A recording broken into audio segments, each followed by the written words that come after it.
From the headquarters of the Guild of Champions, this is the Chris Terrell Podcast, and I am your host, Chris Terrell, and welcome to another week of your weight loss quest. How did this last week go for you, champion? What new challenges did you encounter? But more importantly, what failure did you go through, and what lesson did you get from that failure? Come on now, don't let a perfectly good failure go by without you getting your lesson. That's your reward for your troubles.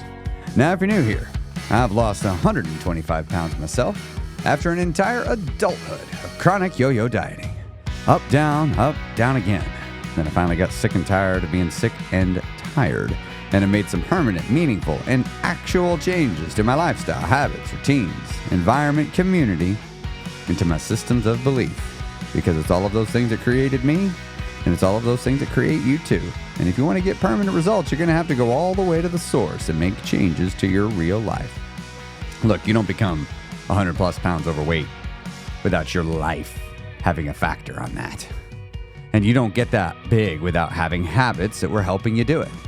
And you don't get that big without having a lifestyle that's conducive for it.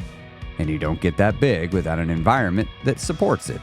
Makes it easier. You literally got to have chairs that you can sit on, because when you're a big person, you can't just sit on any chair. You know that. And of course, your community makes a difference. How many of you have said, it's hard for me to lose weight because my husband or my wife just keeps bringing food and putting it in front of me? That's the effect of your community on you. And then, of course, your belief systems. You could have everything else right, but if your belief systems aren't in alignment with where you want to go, you'll never get there. Because if you just carry a simple belief as such as, it would be bad to fail. Oh, I've already messed up today. No sense in picking it up tomorrow. Or, I'll never make it. Other people can lose the weight, but I can't because I'm broken. That's a belief system that's keeping you stuck. But if you believe that you can do it, well, then you just might actually go and get it done. You just might go and get it done. Now, in the Guild right now, we are doing a deep dive into the mind. If you are interested in joining the Guild, you can join it in January because the doors are currently closed. But if you'd like to get onto the waiting list to make sure you get a spot in the Guild, you can head on over to theguildofchampions.com, and we'll be sure to let you know when the doors are going to open. Now, some people have asked if I'm doing a Black Friday sale in the Guild, and I am not. However, I will be doing a sale on my emotional eating course. And if you have struggled with emotional eating now, or something that is really tending to mess you up, or maybe you just want to make sure you've really worked through it so it doesn't get you on the maintenance side, this is the course for you. I have yet to see another emotional eating course like it, and it's helped a lot of other people work through their emotional eating, and I'd love for it to help you too. So stay tuned to the podcast. Be sure to listen and subscribe, and I will let you know as soon as that is available to you. And if you've gotten value out of the podcast, please leave a like and a review and a rating on your podcasting platform. And if you are on Spotify, down there in the show notes, you can leave a comment. And I'd love to read your comments on the episode, especially if you get something out of them. Now, as I was saying, in the Guild, we're doing a deep dive into the mind, where we're beginning to talk about how the mind works. One of the things that I told everybody in that is I started off with a question, asking people, have you ever been sat down and taught how to use your mind? Now, I mean, and a lot of people are like, what do you mean, Chris? I know how to use my mind. I'm alive. I'm thinking. I'm like, okay. You know, it's probably, you might be thinking it's a bit like breathing, right? Like, yeah, Chris, I don't need to be taught how to breathe. I know how to breathe. If I didn't, I'd be dead. I'm not talking about using your mind in just standard instinctual baseline ways. Like with breathing. Many of us, we know how to breathe, like just regularly old breathing. We might even know how to take a deep breath. We might know how to do that. We might know how to take a shallow breath. Let it out, a quick breath, a slow breath, a controlled breath, but there's all sorts of different kinds of breathing that are available to you. For example, some of you, if you are a singer like myself, you would have been taught how to breathe diaphragmatically, where you use your diaphragm to impact your breathing. You actually breathe different. Singing is basically just breathing. Talking is just breathing under control.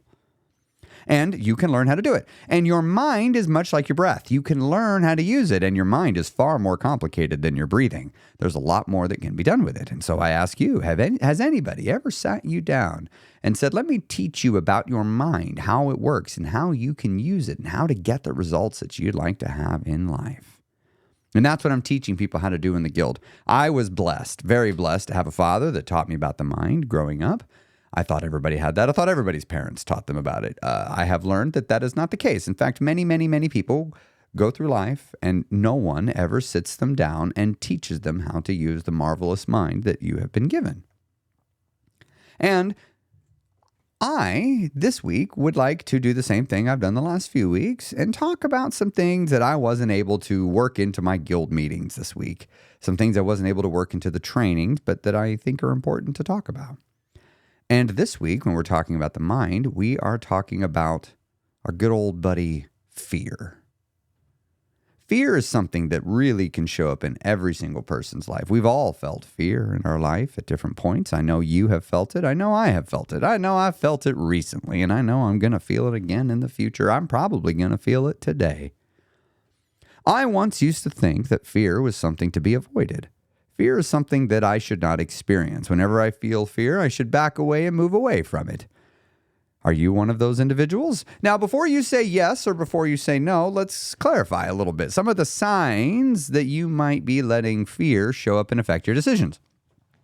Have you ever felt that feeling of intense anxiety as you're getting ready to go do something? You're feeling that anxious feeling well up in your chest. You're feeling it well up in your body. You're feeling it in your mind. The what ifs. Oh, this could go wrong because of this. And you're beginning to feel anxious. Did you know that anxiety is just fear?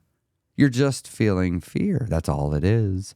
And if you begin to move away from the thing that's scaring you, you will notice that the anxiety goes down. And you might unfortunately take the wrong lesson from that, which is that, my anxiety went up. It is bad that I felt this, so I should move away from the thing that was creating anxiety. But you don't realize that you are actually teaching yourself that anxiety is bad. That's not true. What you're doing is you're operating from a place of fear. You're letting fear dictate your choices in this situation. Now, humans are complex critters.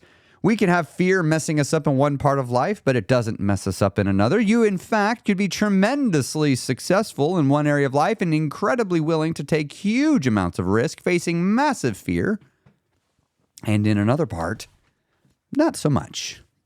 It's not unusual that somebody might be very tolerant to fear at work, but not so much in their romantic relationship. Or maybe they're very financially, they're more comfortable financially with taking risks and the fear that they can handle, but maybe with their kids, they're getting a little worried. Or maybe a person's worried about how their boss or their coworker might perceive them, but they don't necessarily worry as much in their church community.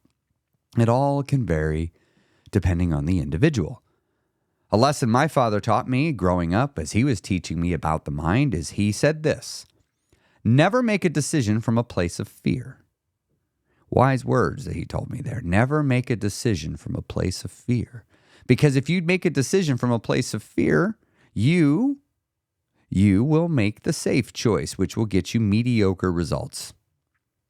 Now, let me explain here. Some of you might already see I'm beginning to potentially sound contradictory. So let me explain the contradiction first.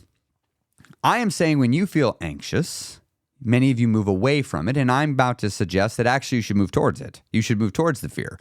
But I was also taught, and I'm going to teach you too, don't make a decision from a place of fear. So you're saying, Chris, move towards the fear and then make a decision? That sounds like you're making a decision from a place of fear. No, that's not what I'm saying. What I'm saying is don't mind that fear is there weighing in. Don't mind that fear is there giving you an opinion. That's okay. There's nothing wrong with that. The problem is many of us take fear far too seriously. We don't question our fear. We assume our fear is always telling the truth. We refuse to go, is it possible that maybe, just maybe, my fear is wildly embellishing what might happen in the future? Is it possible that my brain is doing that? I mean, the answer is usually yes. Your mind is very capable of taking a situation that's really not going to be that bad and making it seem way worse than it'll actually be. How many of you have had an experience like that? You've done something that you thought was going to be bad. You thought it was going to be scary. You thought it was going to be difficult. You go through it and you're like, I mean, it was hard, but it wasn't as hard as I thought it was going to be. That really wasn't that bad. Often our mind tends to inflate how things can go wrong. And if we don't question our fear, if we don't ask it questions, well, we might take it at its face value. And that might scare us away from taking action. So I'm not suggesting you ignore fear. Let fear be at the table. Let fear have a voice. Let fear chime into the conversation. But you must remember that you don't have to decide something just because fear told you. You don't. Fear actually gets it wrong a lot of the time. Fear is not right a lot of the time. But what fear is doing is attempting to keep you alive. It's attempting to keep you safe. It's attempting to keep you comfortable. Your fear loves you and is trying to protect you. It's a little overprotective sometimes, but it is attempting to protect you and keep you safe. Fear is not a bug. It's a feature. You're looking to have fear be a part of your life. Something I have discovered is that fear actually lights the way to your dreams. When you set a dream in your mind, I'm talking a real dream, not some wussy, mamby-pamby, weak sauce dream that you kind of sort of care about, but you wouldn't be sad if you didn't get it. I ain't talking about that kind of wussy dream. I'm talking about a dream. I'm talking that thing that, like, if you think about it too much, you get a little emotional. Something that makes you, what's the phrase? Gets your hopes up. If you think about it too much, you're going to want it. In fact, its absence will create a little discomfort within you because it's not there. You want it so bad.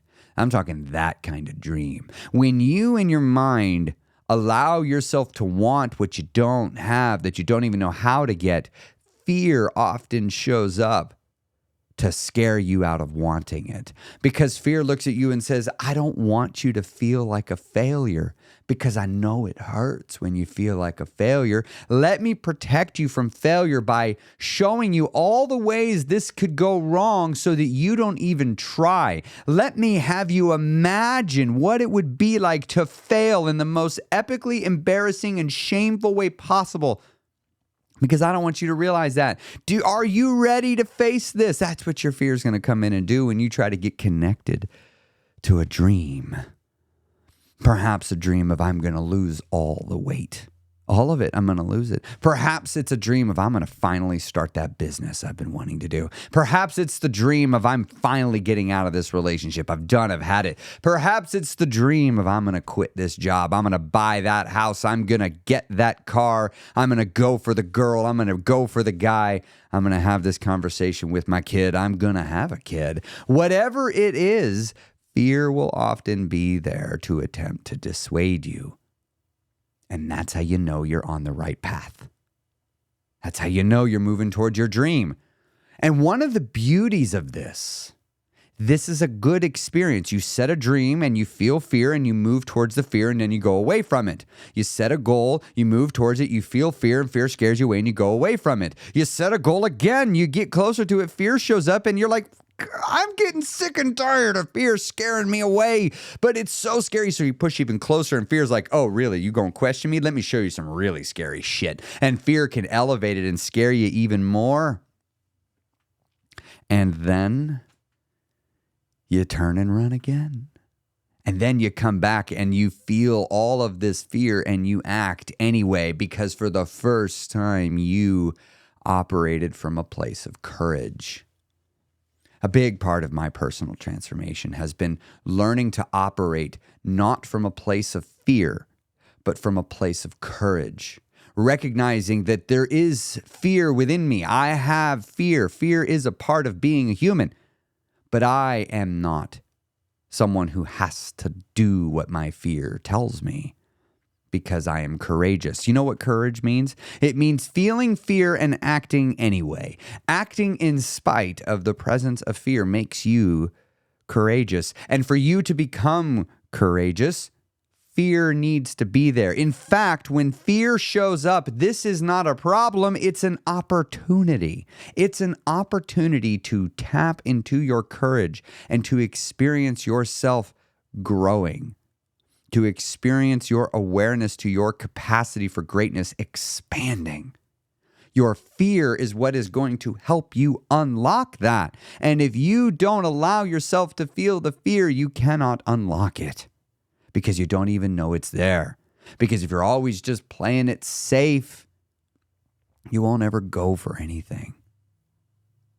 I once used to look at my fear as something that needed to be conquered. I once looked at my fear as something that needed to be gotten rid of. to be made gone. I would look at people that could do these great things and think they must be fearless. They must be without fear. In fact, I have discovered that to be fearless often leads one to becoming quite tortured. But in fact, if you feel fear and act anyway, it has a different effect. And I've discovered that so many people, that's what they're doing. Those that are successful, they didn't figure out how to get fear out of the way. They figured out how to not mind the presence of fear. That's the difference. When you are letting fear control you, it's because you have let fear be more important than it is. Your fear is important. You need it. But don't make it more important than it is. Don't look at fear as some sort of all-powerful, all-knowing soothsayer, truth teller, seeker, seer, prophet that knows what's coming. Don't look at your fear as that. It's not a fortune teller. It's not a genie that knows what's coming. It's just an emotion that your mind creates. Wait. Fear is an emotion. Why does the emotion scare me? Because when I think of fear, I'm hearing words. My fear tells me things I say, but fear is an emotion. And I wanted to understand that years ago. And I set off on a quest to understand that. How can an emotion tell me something? And I began to realize the connection between the conscious mind and my emotions, realizing that my conscious mind, the thoughts that I allow to hang around in there, the thoughts that I allow myself to connect to, will create an emotion within me. It will create an experience of an emotion within me. And this can be a struggle, because what if you are operating from a place of identification with your emotions? You identify with your emotions. I am a scared person. I am afraid. I am depressed. I am an anxious person. You see, that's you identifying with your emotion. Instead of saying, I'm experiencing fear right now. I'm experiencing depression right now. I'm experiencing anxiety right now. You see how that is different than saying, I am an anxious person. I am a depressed individual. This is my depression. We possess it. We own it. We sometimes we confuse it for us. I heard an analogy recently that I really liked. You are the sky and the emotions are the clouds. The clouds can be completely covering the sky, but the sky is still there. You just can't see it through the clouds. And as the clouds move, the sky is still there. The clouds can do whatever they want, and the sky is still there. You are always there. You, the observer of yourself, you, the observer of your life, you, the observer of your emotions, are always there. You just might not yet have realized that, some of you. Some of you still think that you are the emotion. And some of you have begun to see that it is different. And some of you completely see and have locked in the understanding in your mind that you are not your emotions. You experience emotions. Okay, so I experience emotion, but then I have these thoughts. What is creating this fear within me? What is creating the fear is worry. What is creating the fear is doubt. Now, here's what's interesting. Worry has to do with other people. If you are worrying, it's because you are somehow worried and other people are involved. And doubt often comes to you. You're worried somebody else might not like you if this doesn't go well. You worried you might lose love from somebody if you have a certain reaction. You are worried that someone will judge you. You are worried that someone else will feel pain. Worry, you will notice, almost always includes another person. It is you somehow worrying about them, and often, it's not the altruistic kind. It's usually that you are worried what they will think of you. It's actually very egocentric. We don't think it that. We don't call it that, but it many times is. Not always, not always. It can totally be altruistic. Like many parents, you could be altruistically worried about your children. It has nothing to do with you. You just want them to be happy. You want them to be safe, and there is worry there. Maybe when your son is going to drive for the first time, and there is worry. You're worried how he or she might do, right? Okay, well, but then there's the other kind of worry. Well, I'm worried how my coworker will see me. I'm worried that person won't like me. You will notice these are actually about you. It's not about them, it's about you. But I'm worried what will happen. But then we have this doubt, this second part. And you don't always have to have doubt. You don't always have to have worry. Sometimes you could have just the doubt, but often you'll find you have both. And what is the doubt? Often the doubt is on you. The doubt is a loss of faith. Not a faith that I'm talking about a higher power. Sure, have that. Have the faith in something greater than yourself. I'm talking about the faith in your ability to handle whatever is coming. The faith that you will be okay no matter what happens in life. I want you to consider something for a moment. If you were to lose every person and everything in your life, you would still exist. If you were to lose all your money, all your possessions, your home, your friends, your family, you would still exist. You would still be here because you are, in fact, none of those things. These are things you have. These are things you participate in. These are roles that you play. You are not these things. If you were to be put into cryosleep and woken up 300 years from now and your entire life would be gone, you would still exist without any of those things. And the challenge is many of us in life, we have identified with our things. We've identified with what we do. And fear will cause us to doubt whether we can maintain what we have. And if I think, oh no, I can't lose this job. What will I be without this job? Oh no, I can't lose this relationship. What will I be without this relationship? Oh no, I can't lose my child. What would I be without this relationship with my child? Oh no, I can't give up my money. What would I be if I had no money? You'll find that you identify with so many things. And if you're not careful, this attachment to these things, fear will come in and use it to manipulate you. And a weight loss journey will show you this. What if you have an attachment to your size? What if you have an attachment to all your excuses that you've made for the last 20 years for why you can't lose weight and keep it off?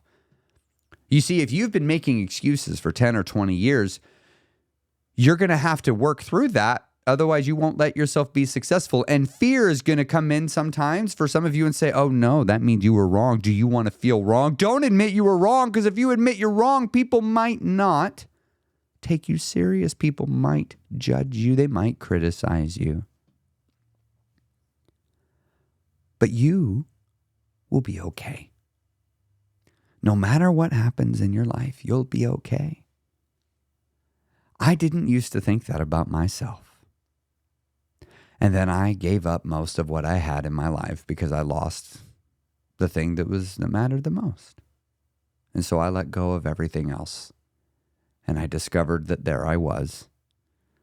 I had unintentionally began to identify with my stuff, with my job, with the roles that I play in life, the characters of Chris. I identified with them and I forgot that I was something more.